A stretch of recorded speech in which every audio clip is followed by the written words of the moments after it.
Meus amigos, que a paz de Jesus permaneça em nossos corações. Essa tarde é uma tarde de diálogo de paz. Nós comentamos sobre o diálogo de Francisco com o irmão Lobo. E agora nós vamos ver esse diálogo de paz de Francisco com o sultão do Egito. O primeiro grande encontro fraterno entre cristãos e muçulmanos. Tá?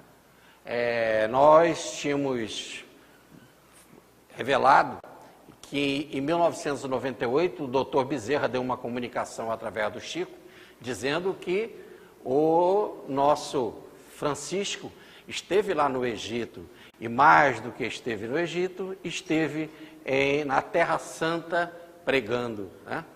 Então vamos ver como é que foi esse encontro maravilhoso, mas para isso eu tenho que, para vocês terem a ideia do significado mesmo desse encontro, eu tenho que contar a história do início, para a gente entender por que esse desafio de Francisco para em 1219 estar lá com o sultão do Egito. Então vamos lá. A primeira parte é o cisma que foi criado entre a igreja ocidental e a igreja oriental. E o cisma político também em termos de capital. A capital do Império Romano de 11 de maio de 330, feita por Constantino I, né? O filho de Santa Helena, aquela que descobriu a cruz verdadeira de Cristo. E os pontos principais dos lugares onde o Cristo esteve, como o nascimento em Belém, como o Calvário e etc. Constantinopla, ela hoje é Istambul, né? A capital do Império Romano, foi capital do Império Romano de 330 a 395. Depois do Império Bizantino, o Império Romano do Oriente. Depois passou a ser capital do Império Latino. E passou a ser do Império Otomano. Repare que durante muitos anos, até 1920, desde que ela foi fundada em 330, que há essa disputa intensa pela importância da cidade como centro de referência, como capital. O grande cisma do Oriente, tensão entre as igrejas ocidental e oriental no século IV. O Ocidente passou pela invasão bárbara e o Oriente guardou as tradições helenísticas, as tradições gregas. E agora vai ter o confronto de ideias. Os bárbaros que estavam chegando no Oriente e os sábios, os bárbaros que estavam dominando no Ocidente e os sábios, fruto da filosofia grega, que dominavam no Oriente. Carlos Magno, né, que dirigia o Sacro Império Romano, criou uma tensão exacerbada, impondo a autoridade papal versus o Césaropapismo, né, com disputas doutrinárias. Então, ou em outras palavras, quem mandava mais? Era o Papa ou o pensamento do Oriente? Quem dirigia? Carlos Magno, como imperador, resolveu interferir. É interessante que ele fez a primeira reforma educacional, Carlos Magno. E ele assinou assim, ó, que ele não sabia escrever. Então, nós estamos diante do Ocidente, um Ocidente empobrecido de cultura naquela época. E com essas discussões ainda de poder. Se discutia poder, mas faltava também muito de sabedoria. Aí nós temos a atuação de Carlos Magno no século VIII e no século IX, né? E a do também no século IX. E aí a grande briga é o filioque. Que briga era essa? Que causou uma racha enorme. Na Trindade, olha o que se discutia. Na Trindade Pai, Filho, Espírito, ou Espírito, Pai e Filho. Mais ainda, o Espírito Santo procede do Filho? Procede do Pai? Ou o Espírito Santo só procede do Pai, não do Filho? É filioque de quem? E com essa brigalhada toda, a igreja se dividiu. Começa a se dividir intensamente ali, e no ano de 1050 vai explodir uma divisão muito maior, uma racha e uma separação. E um excomungava o outro. A igreja ocidental excomungava os orientais e vice-versa, cada um se achando dono da verdade. Aí nesse cenário, no século VII, vai surgir o Islã. E o Islã vai influenciar demais, porque eles resgataram sabedoria, né? Repare, álgebra, o Alcorão, é o artigo definido, Alcorão, álgebra, alquimia. Então, eles vieram com muita sabedoria, com muita informação, com muita vontade de estudar, com muitas faculdades, e vai trazer uma influência pesada agora para esse discurso, né? Vamos ver sobre o Islã, né? A oração deles na primeira surata ou no primeiro capítulo,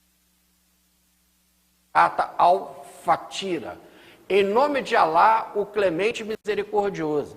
Para eles isso é que basta.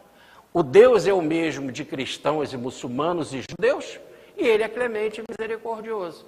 E logo no primeiro capítulo começa assim: em nome de Deus, clemente e misericordioso, louvado seja Deus, clemente e misericordioso, só a ti prestamos culto, só a ti reverenciamos, conduza-nos pela vereda correta, não pela vereda dos ímpios. Porque só a ti seguimos, em nome de Deus, clemente e misericordioso. Então ele começa a resgatar o respeito por Deus e a vivência verdadeira de uma fé sincera, né? Então, Muhammad, ou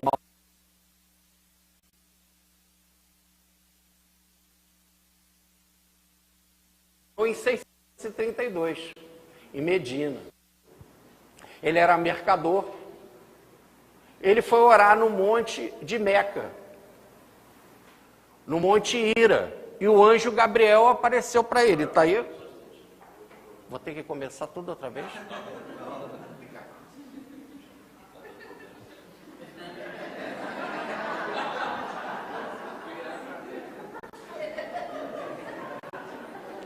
Entregue-se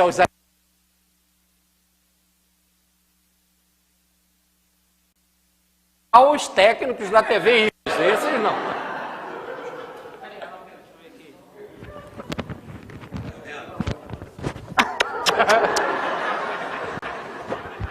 Regina não vai gostar. Regina não vai gostar.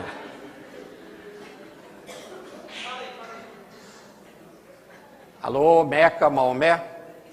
Muito bem. Tem que voltar esse pedaço. Então, nascido em Meca, né, de 570, e desencarnou em Medina em 632. Ele era mercador. Ele foi orar no monte perto de Meca, o monte Hira, e o anjo Gabriel apareceu para ele.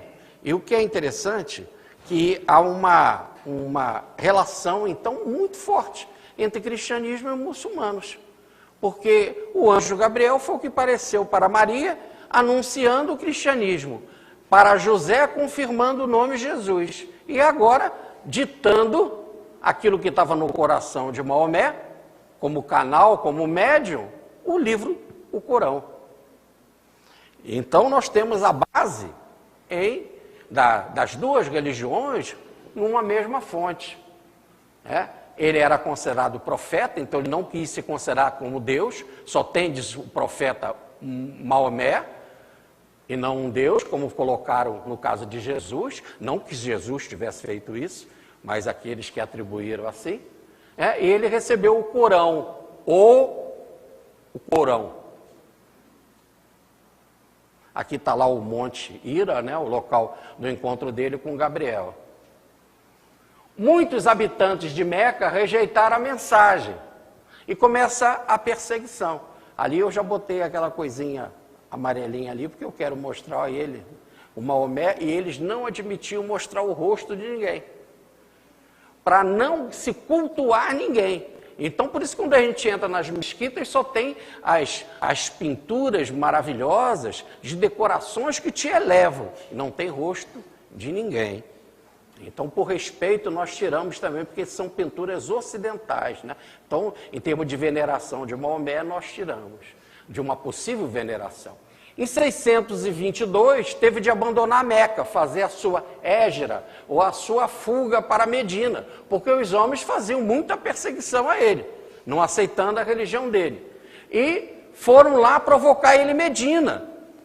Além dele ter se retirado, foram atrás dele provocar ele em Medina, né? Nas batalhas entre Meca e Medina. E ele venceu, um grande estrategista, ele venceu a batalha. Até hoje muito respeitado em termos de estratégia. E ele fez a unificação da Arábia. Aqueles povos que viviam distante, quase que tribais, e que só se encontravam para guerrear e para fazer feiras comerciais, ele agora uniu, dando uma ideia, uma corporação geográfica, um ponto de referência que passou a ser Meca. Tá? Olha o que diz Allan Kardec sobre ele. Está na Revista Espírita de agosto de 1866. Aos ultrajes, ele sempre opunha a calma, o sangue frio e a moderação. Foi constrangido a fazer-se guerreiro, tático hábil, mérito de não ter sido o provocador. O Deus forte, diz Allan Kardec, não podia manifestar-se senão por um homem forte. Ora, é o exemplo de Davi também, né? Que conseguiu fazer a unificação de Israel. Assim também ele fez esta mesma coisa, entre pessoas que não tinham relação de afinidade, porque eram tribos diferentes e viviam guerreando. Então essa força foi necessária para mostrar que é um Deus forte. Isso para aqueles tempos. E aqui, hoje, nós vemos, né, a religião que mais cresce no mundo, né? Aqui, o encontro deles lá em Meca, né? E as peregrinações que eles fazem. Também Medina, outra mesquita maravilhosa, né? E as visitas. Outro lugar sagrado deles é... Sozinho ele faz isso.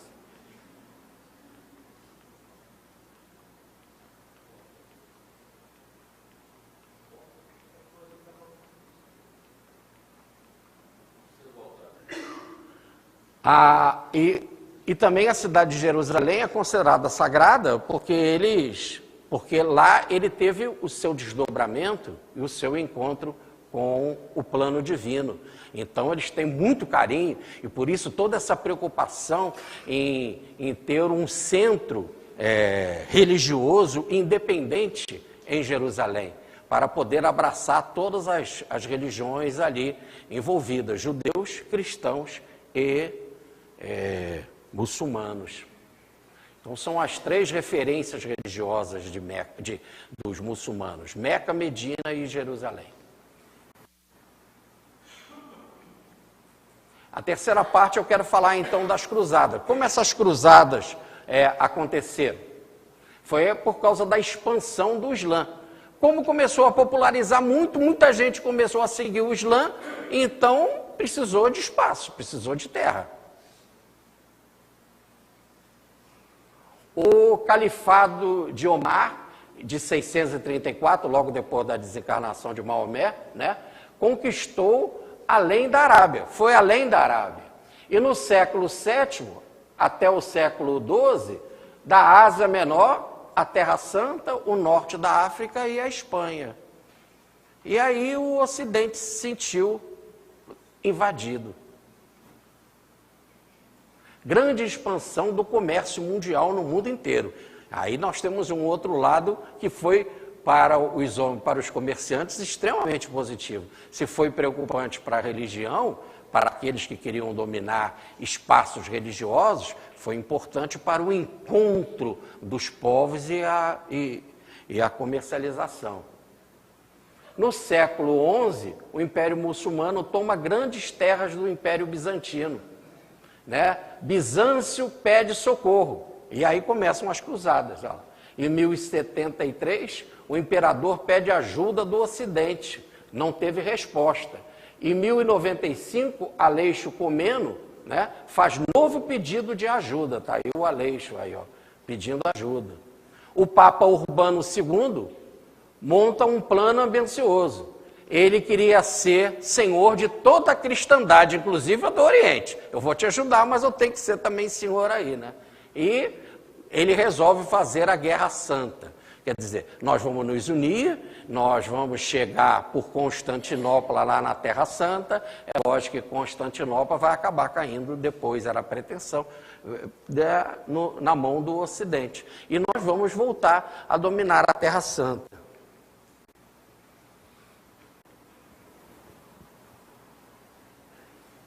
E aí houve o concílio em Clermont para formar a segunda cruzada pelo Urbano II, pelo Papa. Cavaleiros com disputas feudais.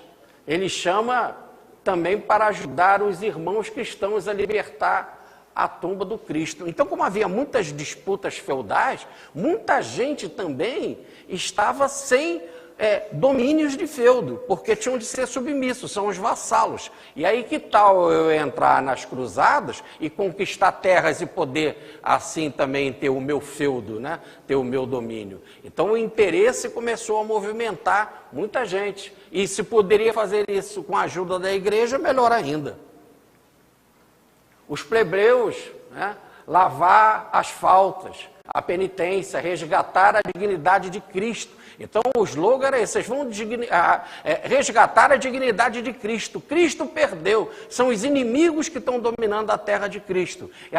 E vocês vão poder lavar as faltas, os pecados de vocês, e de graça, basta se inscrever na cruzada, né? E vão pagar as penitências também. O cruzado, né, era uma cruz costurada como testemunho visível e público, né? E a garantia de um lugar no céu. E essa garantia no lugar do céu também era a garantia da igreja, porque se ele morresse, todos os bens dele passariam para a igreja, porque agora ele estava sob a guarda da igreja, ele era um cruzado. Então também não era tão ruim assim se ele morresse, entendeu? Aliás, era um objetivo. Olha o que o Papa fala: dirige-me aos pais, aos filhos, aos irmãos e aos sobrinhos de todas as famílias cristãs. Se um estrangeiro abatesse um vosso familiar, não vos sentiria na obrigação de vos vingardes? Olha a vingança falada por um papa. E não tereis ainda mais obrigação de vingar aquele que é vosso Deus e vosso irmão, que é Jesus, vendo espezinhado, expulso de sua terra, crucificado, ouvindo a chamar por vós. Olha que apelo, né? Cristo está chamando: me salvem. Coitadinho dele, muito fraquinho. Aflito a pedir socorro. Então vocês não se sensibilizem. Aí chamava todo mundo, ó, pai, filhos, irmãos, sobrinhos, toda a família. Cruzados tomam Jerusalém em 1999. Grande carnificina, 30 mil logo na batalha morreram. A segunda cruzada, reconquista muçulmana do Condado de Edessa em 1144. Objetivo: proteger Jerusalém e preservar territórios conquistados. Sem sucesso.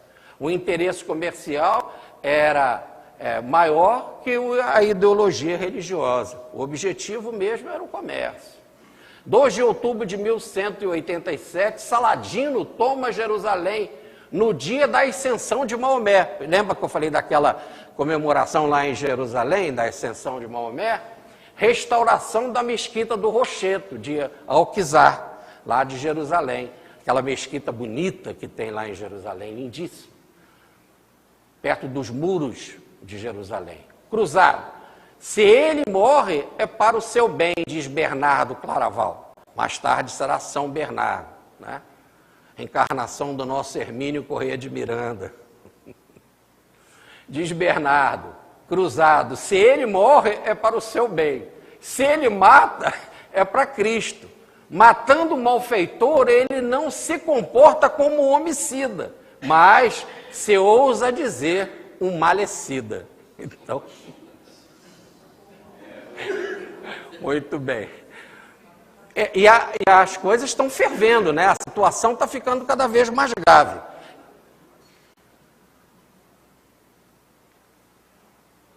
É a terceira cruzada, início em 1189. Objetivo, reconquistar Jerusalém. Saladino estava lá no poder, né? Em 1191, conquista de São João de Acre. Celebração de importante acordo, crescente interesse comercial. Quando se fala em cruzada, o que está por trás é interesse comercial. E aqui nós temos uma estátua lindíssima, maravilhosa, lá de Saladino, né? Nós estivemos visitando a mesquita de Saladino, é realmente encantadora no Egito. A quarta cruzada, agora já na época de São Francisco, ó. São Francisco estava preso em Perugia nessa época. Inocêncio III foi o papa mais poderoso da história. Objetivo, apoiar o que restava do acordo e conquistar o Egito.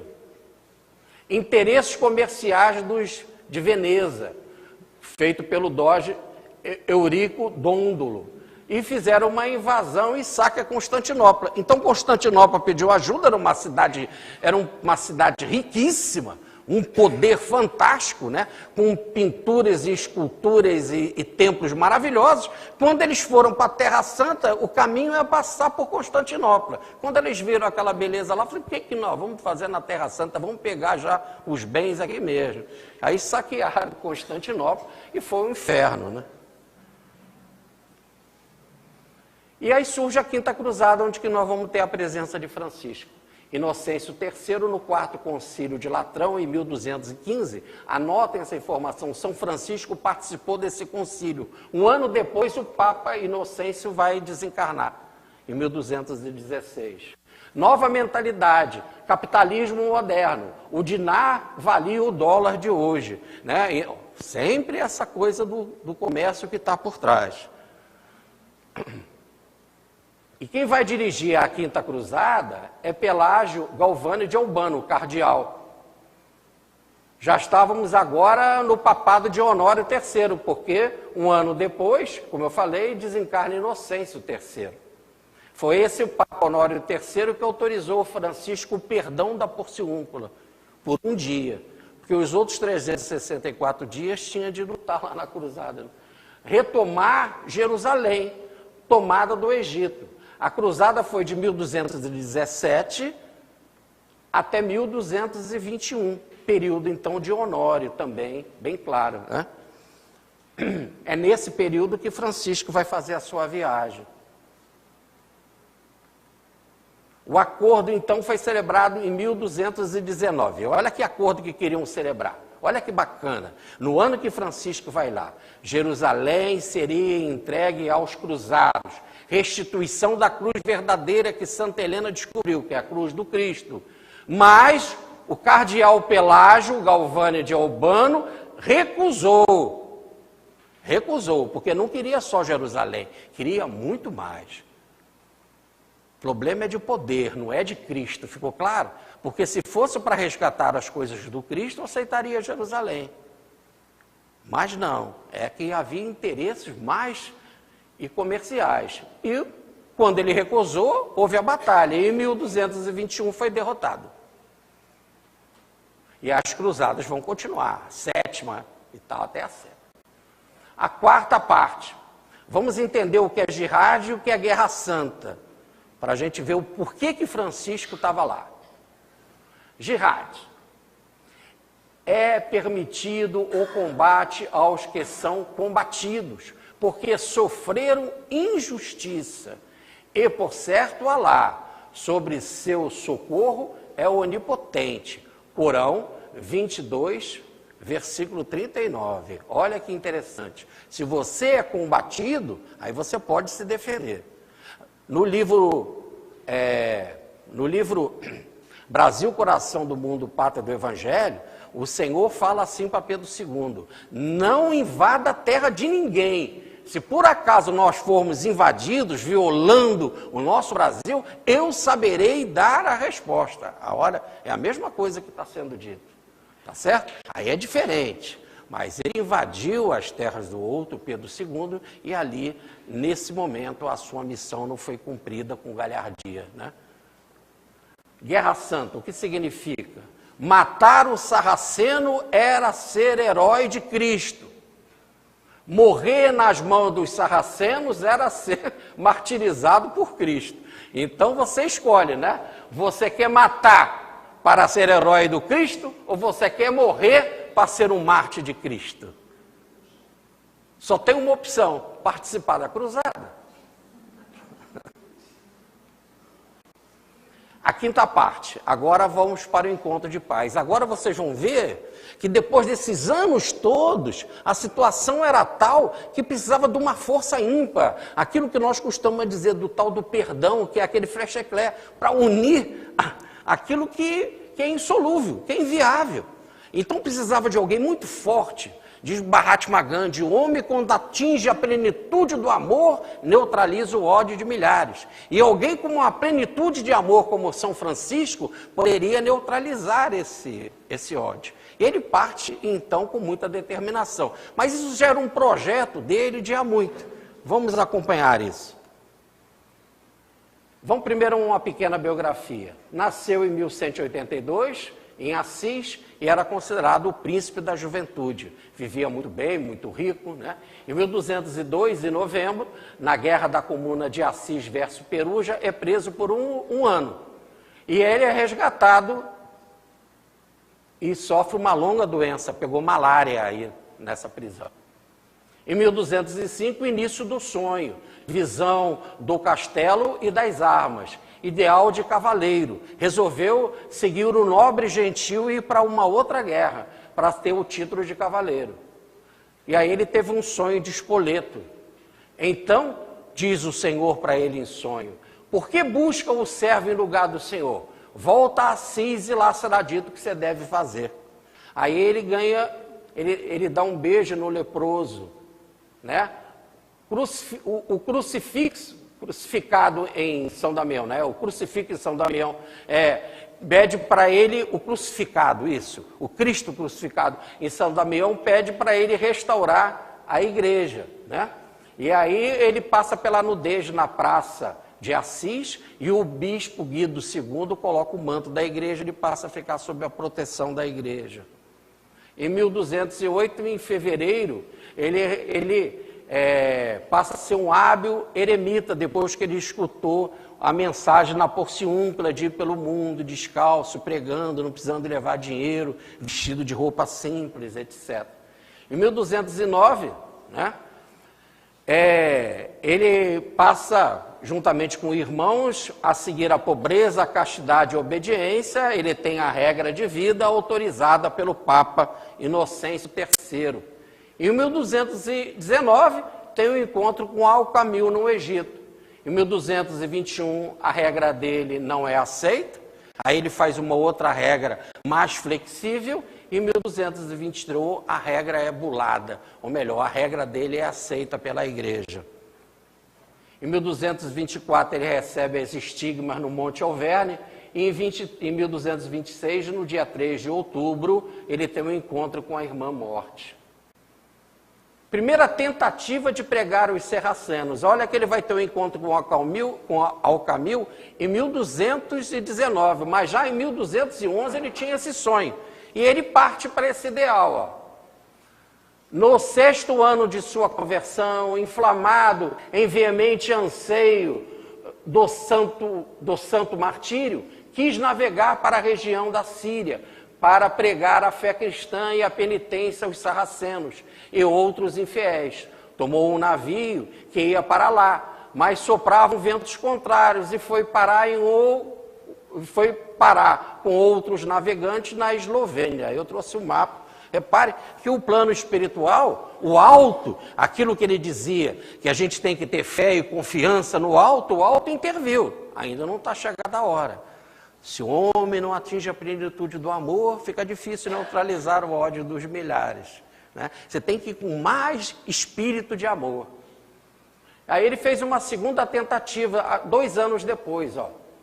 Pois, algum tempo depois, empreendeu uma viagem a Marrocos para pregar o Evangelho de Cristo ao Miramolim e aos seus sequazes. Chegando à Espanha, foi impedido de continuar o caminho por uma doença que o fez voltar atrás. Então, antes o mar revolto, né? Depois é a doença, mas o plano espiritual intervém, como intervém na vida de todo mundo. E o que nos acontece é sempre para nos preparar para o melhor, para reagirmos melhor às condições da vida. E a terceira tentativa foi em 1219, de sua conversão, recrudescessem cada dia terríveis e duros combates entre cristãos e pagãos, não teve medo de se apresentar ao sultão dos sarracenos, levando com ele um companheiro, que foi o Iluminato, o nome desse companheiro. Foi maltratado por muitos que eram hostis e adversos, mas o sultão o recebeu muito bem. Aí ele se surpreende com a cultura e o amor do sultão.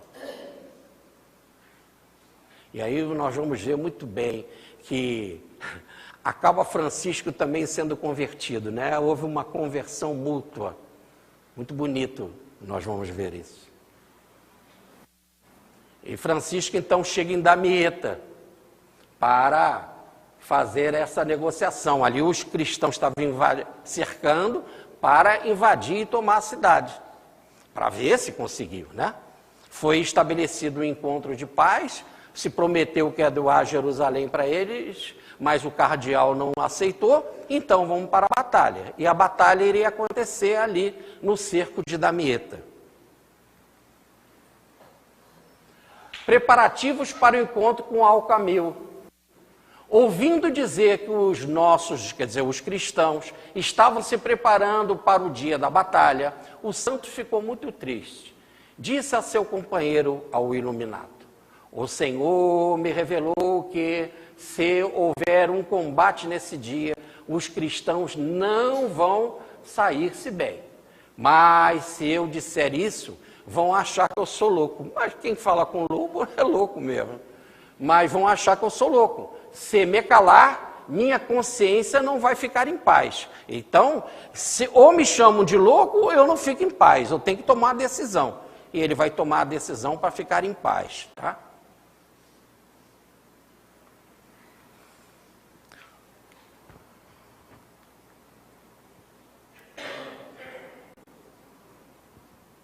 Preparativos também para o encontro com Alcamil, né? Vamos continuar isso.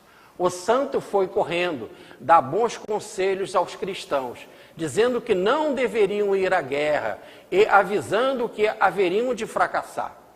A verdade foi tida como uma fábula. Endureceram seus corações e não aceitaram o aviso. E aí, partiram, atacaram, combateram e foram derrotados pelo inimigo. Aí está uma pintura bonita desse encontro, né? Dessa batalha, e foram derrotados os cristãos. Tinham oportunidade de ganhar Jerusalém, que eram aquelas coisas do Cristo, mas não era bem isso que estava por trás, né? Mas vocês vão ainda se surpreender com essa derrota, e o que aconteceu e que dia que aconteceu.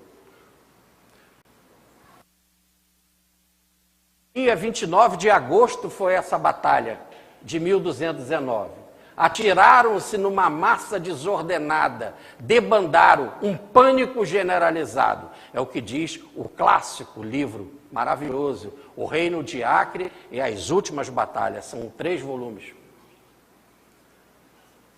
Novas informações. Olha o que fala. Agora vos direi de 2 clérigos, Francisco e Iluminato, que estiveram no acampamento em Damieta. Eles foram ao cardeal Pelágio, dizendo que queriam ir pregar ao sultão e que não queriam ir sem a licença dele. Quando o cardeal viu que eles tinham tão grande vontade de ir, aqui está uma pintura do cardeal, Eu não sei o que há. Eles são bons ou maus, mas se vós fordes para lá, cuidai para que vossos corações e vossos pensamentos estejam sempre no nosso Senhor Deus. Eles só disseram que queriam ir em vista de um grande bem, se aí pudesse realizar. E foi autorizado, né? Mas Alcamil tinha lançado um édito, e que para os cristãos era um édito cruel. Um sultão tinha feito um édito cruel, segundo o qual quem levasse a cabeça de um cristão ganharia um bizanço de ouro como recompensa. E agora ele vai ao encontro. E quando apanham ele, né, já podiam logo arrancar a cabeça dele e já ganharia a moeda, né? Mas é aquele negócio. E o alto? Quando o alto intervém? E de que forma? Ele agiu como um soldado do Cristo ao partir. Francisco, o intérprete soldado do Cristo, fez a oração. Mesmo que eu caminho pelo vale da sombra, por meio da sombra da morte, não temerei o mal, porque tu estás comigo, que é o Salmo 22, né? Aqui, no caso, é o Salmo 23, mais conhecido para nós como 23. Os guardas sarracenos viram Francisco e o seu companheiro iluminado.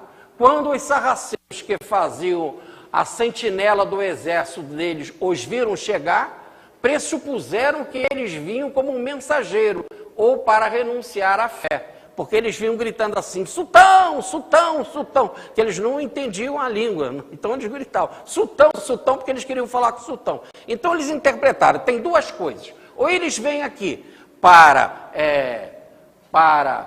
como um mensageiro, para tentar fazer algum acordo, ou estão vindo aqui porque renunciaram ao cristianismo. Em todas as duas situações, era algo extremamente grave, quase sempre aceitavam os mensageiros e matavam eles.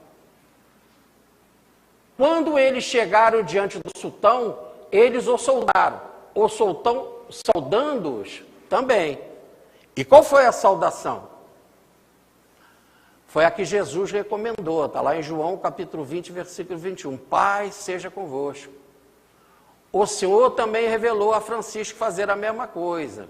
E ele dizia, o Senhor te dê a paz. E quando ele ia em qualquer lugar, encontrava alguém, ele dizia, o Senhor te dê a paz. No início da sua missão, muita gente perguntava, o que é isso? O que ele quer dizer? Parece que as pessoas tinham esquecido essa mensagem de Jesus, que era da vontade do próprio Mestre.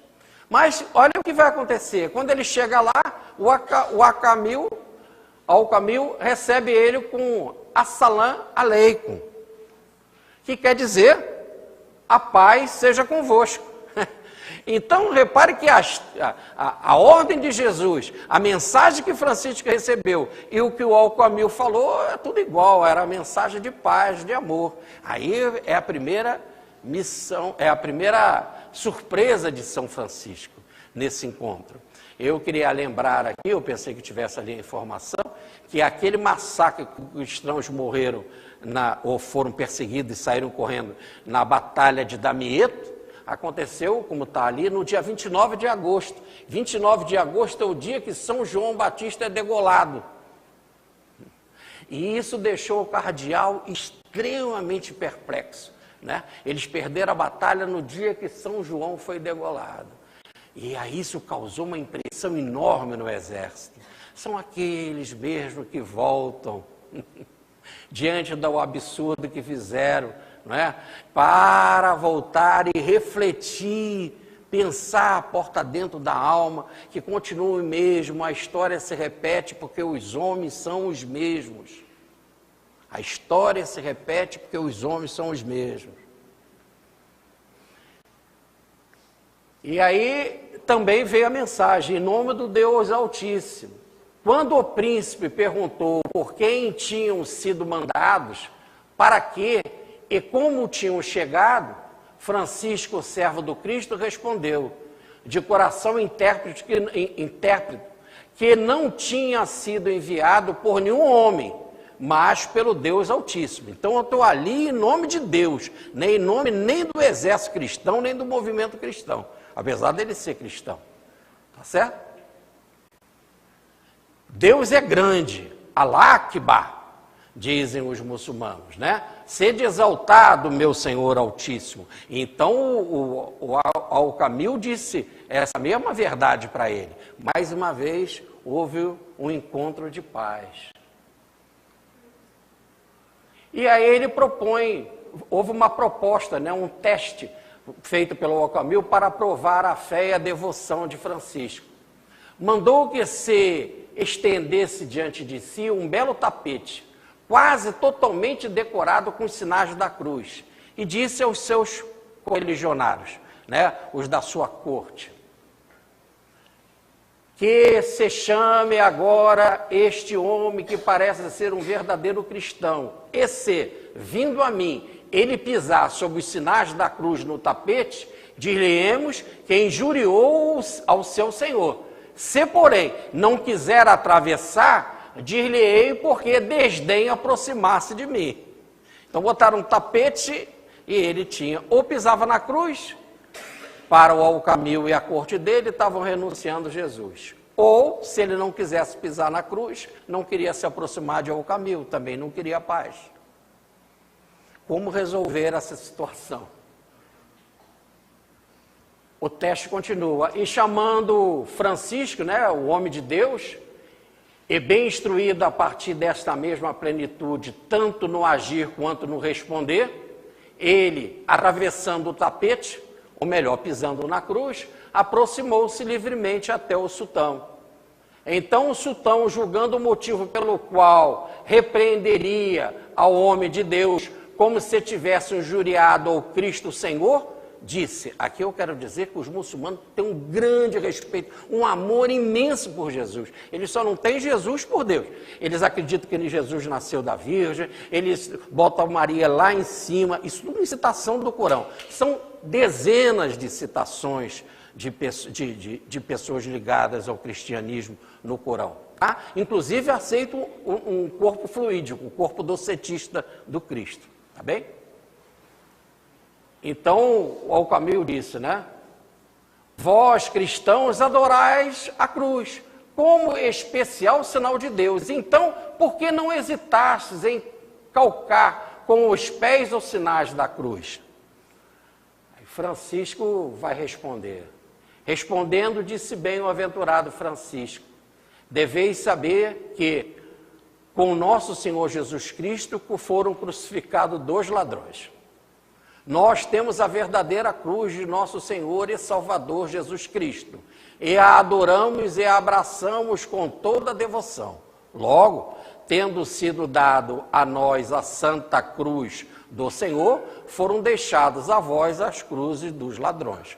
Francisco, você estava sendo inteligente e você estava sendo hábil, porque estava com um homem inteligente, e Al-Kamil não vai repreendê-lo porque o Al-Kamil era inteligente e viu a sacada de grande inteligência. Eles gostavam disso e gostam de conversar e de debater com inteligência, sem querer saber que é o mais extraordinário em termos de Deus, mas em termos de cultura eles gostam, não para questionar Deus e a religião e a revelação, isso eles não aceitam de jeito nenhum. Né? Ele percebendo isso, né, continua Francisco, e por isso não os sinais dos ladrões. Ele então propõe o teste da ordalha de fogo, né? Ordalho de fogo. Se ainda hesitas, pensa Francisco, deixar a lei de Maomé pela fé em Cristo, manda eu seja aceso um grande fogo, e eu entrarei nele com os teus sacerdotes, para que assim reconheças qual fé deve ser com razão considerada mais certa e mais santa. Então eu peço para fazer uma fogueira, eu vou entrar com os seguidores seus, os líderes religiosos muçulmanos, tá? E aí aquele que sobreviver é que tem o Deus verdadeiro. Ora, isso é meio absurdo. Sabe, quando naquela parábola da tentação do Cristo no deserto, quando ele falou, se atira daí de cima, né, como Satanás fala para Jesus, é uma parábola. Se atira daí, os anjos te salvarão. Não tentar o Senhor teu Deus. Não é porque você tem um dom mediúnico, que você tem que tentar. O dom mediúnico é para o bem.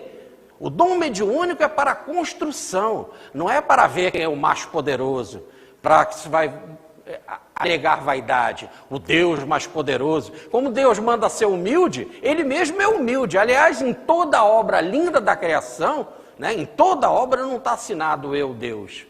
Então isso é uma coisa assim que é fruto da arrogância. Mas muitos se comportavam assim no cristianismo e no judaísmo, né? É o caso de Elias e os sacerdotes da seita do deus Baal.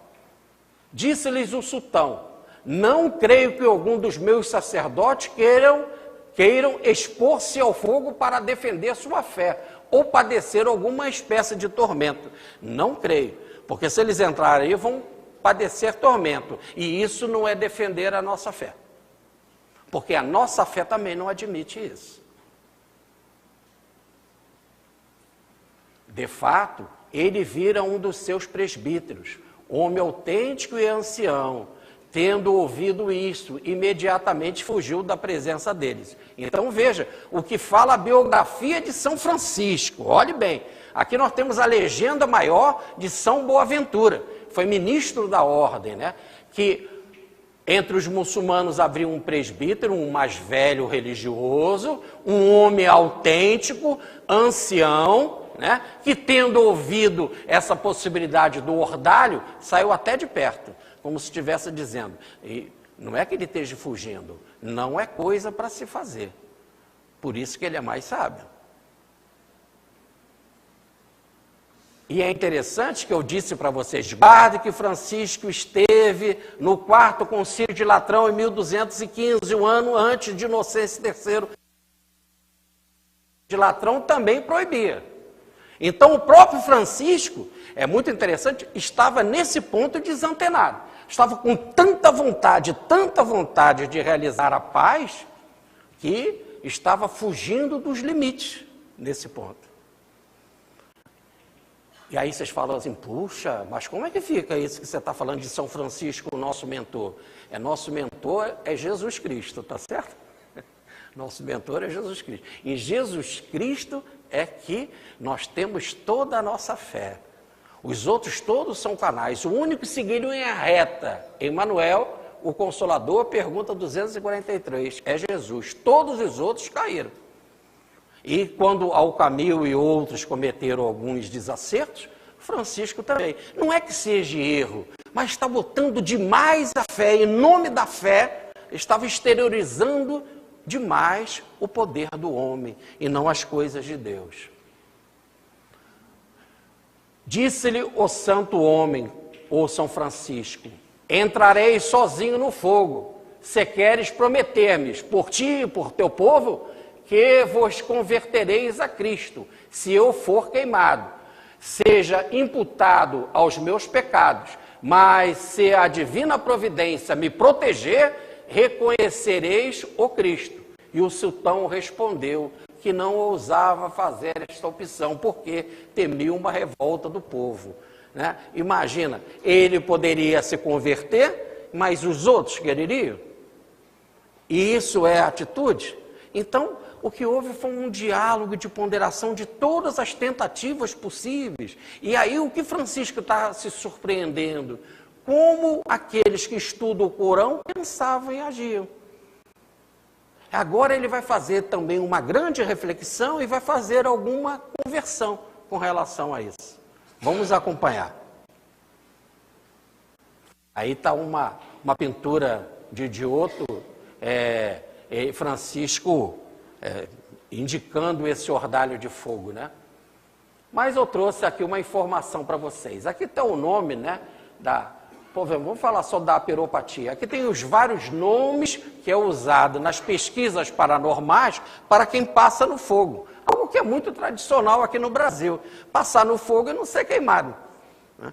Então, aqui, daí os vários nomes que a ciência estuda esse fenômeno. Olha que coisa interessante.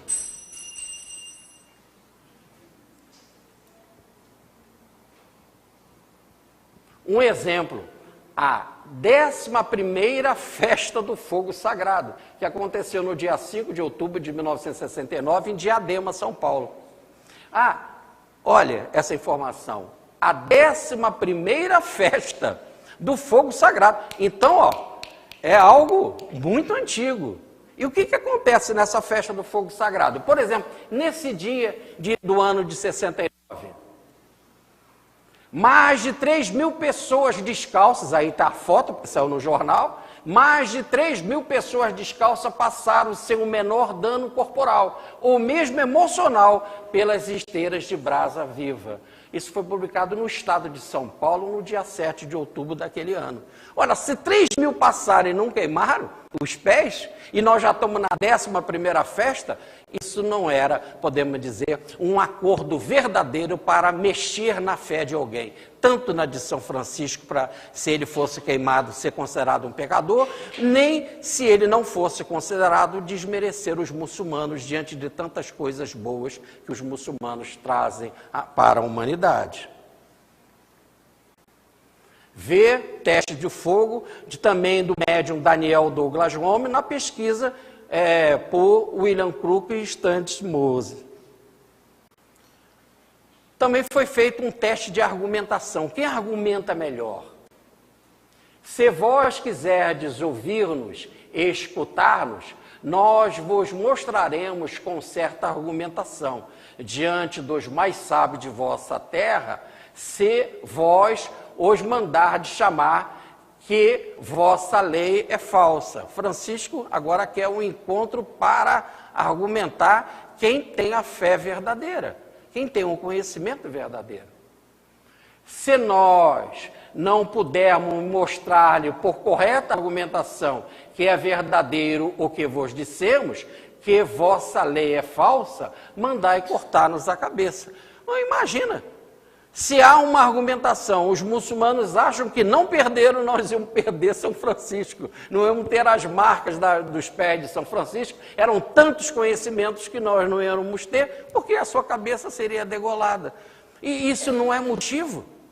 Aliás, diz Pietro Baldi, polêmica é coisa de involuído, é perda de tempo. O sultão mandou chamá-los, e assim se reuniram os maiores homens e os sábios e os 2 clérigos. O sultão contou-lhes porque eles estavam reunidos. Eles lhes responderam, olha quando ele chamou as autoridades religiosas para esse encontro de debate, olha o que eles responderam. Senhor, tu és a espada da fé, e assim deves mantê-la e guardá-la. Nós te ordenamos, da parte de Deus e de Mohamed, que nola deu, que tu faças cortar as cabeças desses 2 monges, porque não ouviremos as coisas que eles dizem, e também te proibimos que ouçam as coisas que eles dizem, porque a lei proíbe que alguém ouça qualquer pregação para desmerecer a religião do Corão. Não é que eles não gostassem de argumentar, não é que eles não gostassem de debater, mas de botar em dúvida o Corão, esse assunto eles não faziam. É como assim, a gente pode discutir qualquer assunto de física, de química, de biologia, de construção, de arquitetura, mas vamos botar em dúvida se Jesus realmente é amor ou não, isso não tem nada a ver. É fora de questão.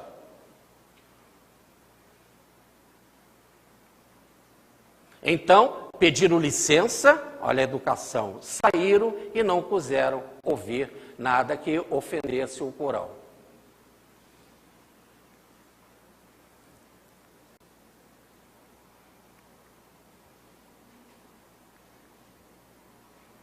A lei do Corão proíbe, inclusive, a argumentação. Olha o que é que ela fala. Olha o que o Corão diz.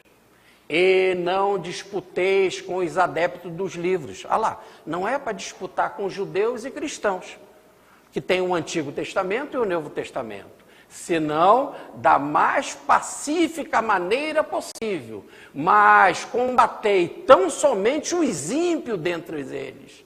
Dizei-lhes, cremos que cremos no que nos foi revelado, assim como no que vos foi revelado antes. Nosso Deus e o vosso são um, e a Ele nos consagramos. Quer dizer, nós cremos naquilo que foi revelado antes. Antes do cristianismo tinha o Velho Testamento. Nós cremos no Velho Testamento. Depois veio o Novo Testamento, antes de Maomé. Nós cremos também. Depois veio Maomé. Nós cremos também. Então, nós acreditamos nas 3 leis. Não temos que brigar. Acabou. Ponto pacífico. Vamos seguir em frente. Recompensa. Eles me disseram, da parte de Deus e da lei, que eu vos faça cortar as cabeças, porque assim manda a lei. Mas irei contra o mandato da lei, não vos farei cortar a cabeça, porque vos daria má recompensa pelo fato de que vós conscientemente vos aventurastes a morrer para entregar minha alma a Deus. Então, o Alcamil foi profundamente sábio. Eu poderia cortar a sua cabeça, eles me recomendaram, porque você quis questionar os fundamentos do Corão. Mas veja, você veio aqui com uma intenção boa.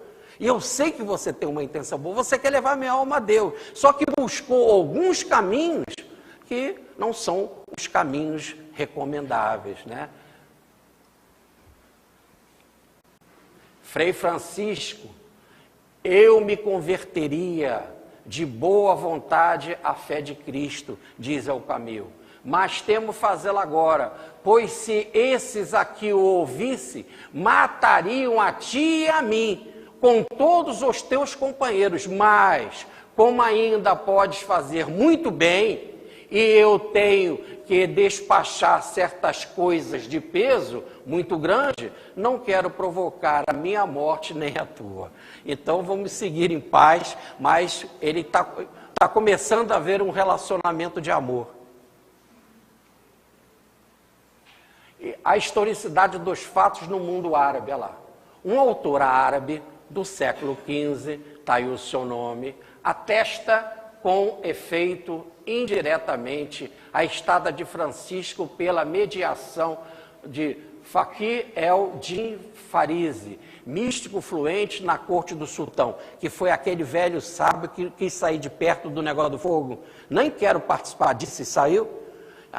O mundo árabe acredita profundamente nisso e tem prova. E nós vamos mostrar aqui a prova de que esse homem existiu e que o fato aconteceu. Olha lá, está no túmulo dele. Olha o que ele mandou escrever no túmulo. A sua inscrição tumular assim tinha na epígrafe. Este possui uma virtude conhecida a todos. Sua aventura com Malek Alcamil e o que lhe aconteceu por causa do monge, tudo isto é bem conhecido. Então ele não só teve o caso lá com o monge, com Francisco, mas foi muito bem conhecido no meio árabe, no meio muçulmano. Em outras palavras, Francisco propagou bem a ideia no meio muçulmano. Foi reconhecido lá também. Poderia haver um estabelecimento de paz, mas os homens não quiseram e continuaram com a guerra. O sábio que se esquivava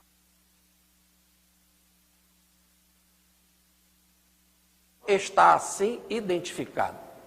Muito bem.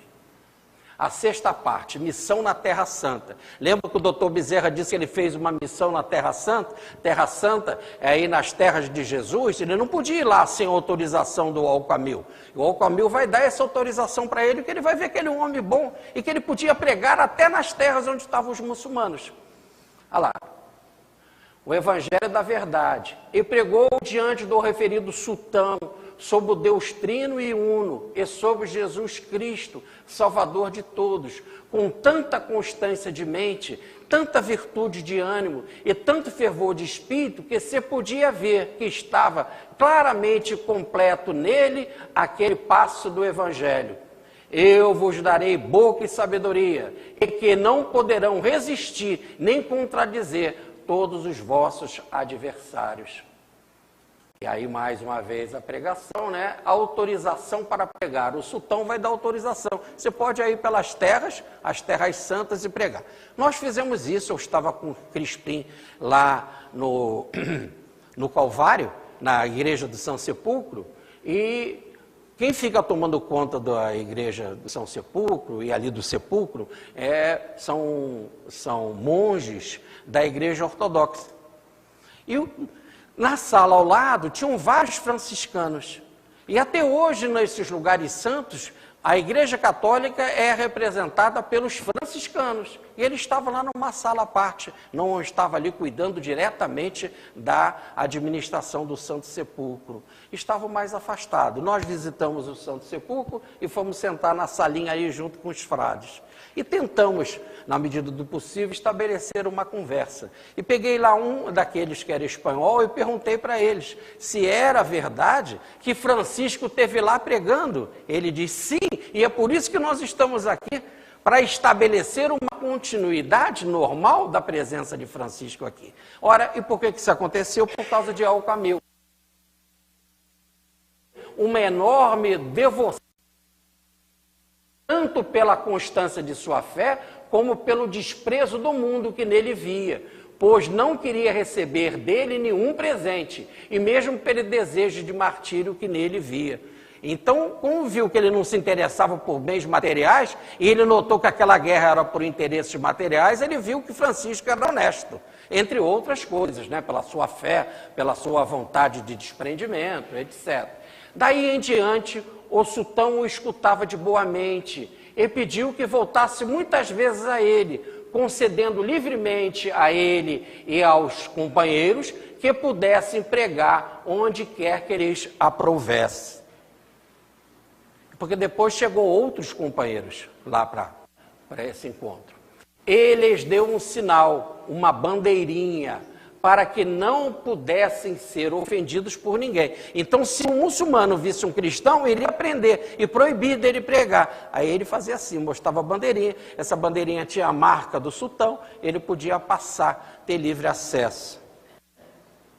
Então, tendo essa licença tão livre, São Francisco mandou que aqueles seus escolhidos, companheiros, 2 a 2, em diversas partes dos sarracenos, para pregar a fé de Cristo. E ele, com um deles, escolheu outra região.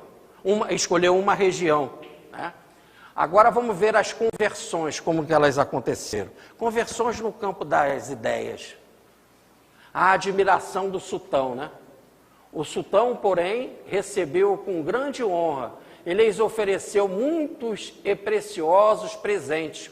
Como o santo de Deus desprezava tudo aquilo como esterco, o sultão ficou ainda mais admirado diante de um homem tão diferente dos outros e ouviu com a maior atenção. Um dos presentes que ele deu é um chifre daquele, um berrante. Mas com a finalidade de chamar para a oração. Francisco adorou isso, ele gostou, porque ele queria chamar os homens para a oração. Aliás, esse presente se encontra lá no museu em Assis, a gente pode ver, está lá. E mais interessante, que Francisco ficou tão impressionado com essa coisa do chamar para a oração, porque de cima das sinagogas, 5 vezes por dia, os muçulmanos são chamados para orar, que ele estabeleceu isso aqui no Ocidente, que não tinha. Aí ele pensou assim, será que não poderíamos estabelecer a hora do Ângelo, já que ele era um devoto de Maria e era abrigado na igreja de Santa Maria dos Anjos, que é a Porciúncula? Ele pensou assim, por que as autoridades não estabelecem as 6 horas como uma hora sagrada? E aí foi estabelecido esse culto a Maria esta hora, e pelos franciscanos houve todo o desenvolvimento da oração da Ave Maria, que podemos dizer que se fortaleceu e se estabeleceu e cresceu, principalmente na segunda parte da Ave Maria, Santa Maria, Mãe de Deus, rogai por nós, tá? Feita por franciscanos. E aí começam os sinos da igreja a tocar, principalmente nas 6 horas, para chamar a população para a oração. Isso é uma conversão de São Francisco. São Francisco trouxe isso para o Oriente. Não conseguiu 5 vezes, mas pelo menos uma vez chamou o cristão para orar. A conversão de São Francisco. Olha o que ele escreveu na regra não bulada. Qualquer frade que quiser ir para o meio dos sarracenos e outros infiéis, vá. Não vai peitando, não. Tem que ter regra. Nada de achar que somos melhores que os muçulmanos. Tem que haver autorização. Segundo, o ministro dê-lhe licença e não contradiga, se os vir idôneos para serem mandados. Será que não são fanáticos? Ou são idôneos? Vão para uma mensagem de paz, já que nós temos autorização para pregar? Pois deverá prestar conta a Deus, se nisso ou em outras coisas procederem discretamente. Olha como ele aprendeu a não ser indiscreto. Naquilo que ele conversou com o sultão. Outro tipo de conversão de São Francisco, está na regra também não bulada, no capítulo 16. Mas os frades que vão podem comportar-se espiritualmente, entre eles de dois modos. Comportar-se espiritualmente. Um modo é que não façam nem litígio nem contenda. Nada de fazer negócio de fogo, de querer disputar se o Corão está certo ou errado, mas estejam submetidos a toda criatura humana por Deus. Olha lá, até se eles quiserem te matar. Isso nós já estudamos, né? E confesse que são cristãos. Não tirem isso. Se são cristãos, digam. Se eles quiserem te matar, você que quis ir para lá. Assuma. Segundo modo é que, quando virem que agrada ao Senhor, anuncie a palavra de Deus, para que creiam em Deus onipotente. Se não estiver agradando, não pregue. Se estiver agradando, continua na pregação. Nada de violência, de imposição ideológica. Ele também manda uma carta para os custódios, que são os diretores de várias regiões franciscanas. Os nomes e as palavras escritas do Senhor, onde quer que se encontre em lugares imundos, devem ser recolhidos e devem ser colocados em um lugar honesto.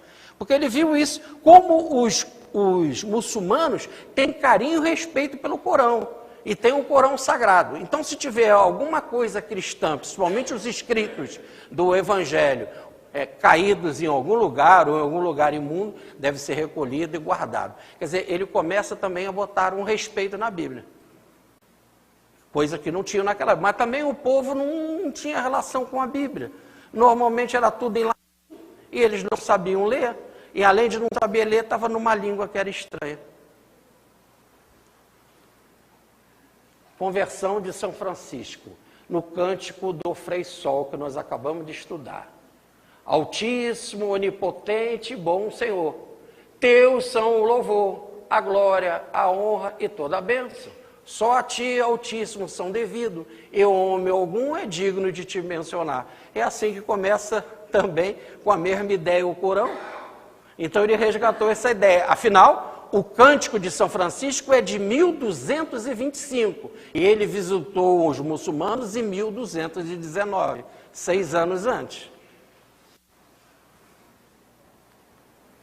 Louvado sejas, meu Senhor, pelos que perdoam por teu amor e suportam enfermidades e tribulações. Bem-aventurado os que suportam em paz, que por ti, Altíssimo, serão coroados. É os mesmos princípios do Corão também. Louvai e bendizer ao meu Senhor e dai-lhe graça e servi com grande humildade. E termina com aquilo que é a mensagem do Corão. Salam aleikum, que o Senhor te dê a paz. E aí, no ano de 1914, Francisco inspira homens aqui na Terra a captar e a divulgar essa oração, que sem dúvida foi inspirada por ele, porque essa não é da biografia de São Francisco, essa oração, né? Mas ela foi escrita, foi usada para acabar com a Primeira Guerra Mundial, para os cristãos orarem para tentar debelar a Primeira Guerra Mundial, foi publicada no Observatório Romano, e aí foi muito querida essa oração, gostaram muito. E um homem apanhou essa oração e mandou publicar. E como ela coube no papel todo, e ele era devoto de São Francisco, ele botou no outro lado da folha a imagem de São Francisco.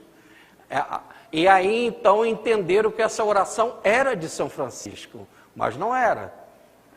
Aqui dos homens. Mas sem dúvida é de tal forma universal a ideia que a oração é de São Francisco, que, sem dúvida, ele, o santo da paz, que quis estabelecer a paz, em plena guerra mundial, a que teve maior carnificina, violência imensa, porque foi homem contra homem, na outra já tinha mais tecnologia, né? Esse homem fera estava mais afastado pelo um outro tipo de fera que é a inteligência. Então ali nós temos a participação real, realmente, de São Francisco. São Francisco, que é realmente, podemos dizer assim, considerado o homem do milênio, por ter, ele sim, isso é mérito dele, com todo respeito ao Camilo, ele foi o provocador da paz. Ele é que foi ao encontro da paz e acabou aquecendo e aceitando várias ideias brilhantes dos irmãos muçulmanos e trazendo para o ambiente cristão. Esse é o grande Francisco, o Senhor da Paz. Eu queria convidar a comunidade do IBES para vibrarmos juntos essa oração. Tudo bem? Vamos fazer em vibração a Francisco, como se nós estivéssemos consagrando toda esta nova obra, fluidificando ela para os serviços de paz que iremos fazer aqui. Eu convido para que os irmãos da TV IBES, né, também possam, junto conosco, vibrarmos a Francisco pelo bem do IBES, pelo bem da relação de cristãos e muçulmanos, pelo bem de todos os homens. Senhor, fazei-me instrumento de vossa paz.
Meus amigos, foi muito bom estar aqui na comunidade IBES, nesse encontro, nessa festa, nessa alegria. Peço e rogo para que possam incluir meu nome nas orações de vocês. Coloco meu nome lá no culto de vocês. Conto com esse carinho. Me sinto da família IBES, sou da família IBES, Jorge Damas Martins, IBES. Que vocês possam ser guardados em paz e utilize esse espaço concedido pelo Cristo através de Francisco para obras de paz e de bem.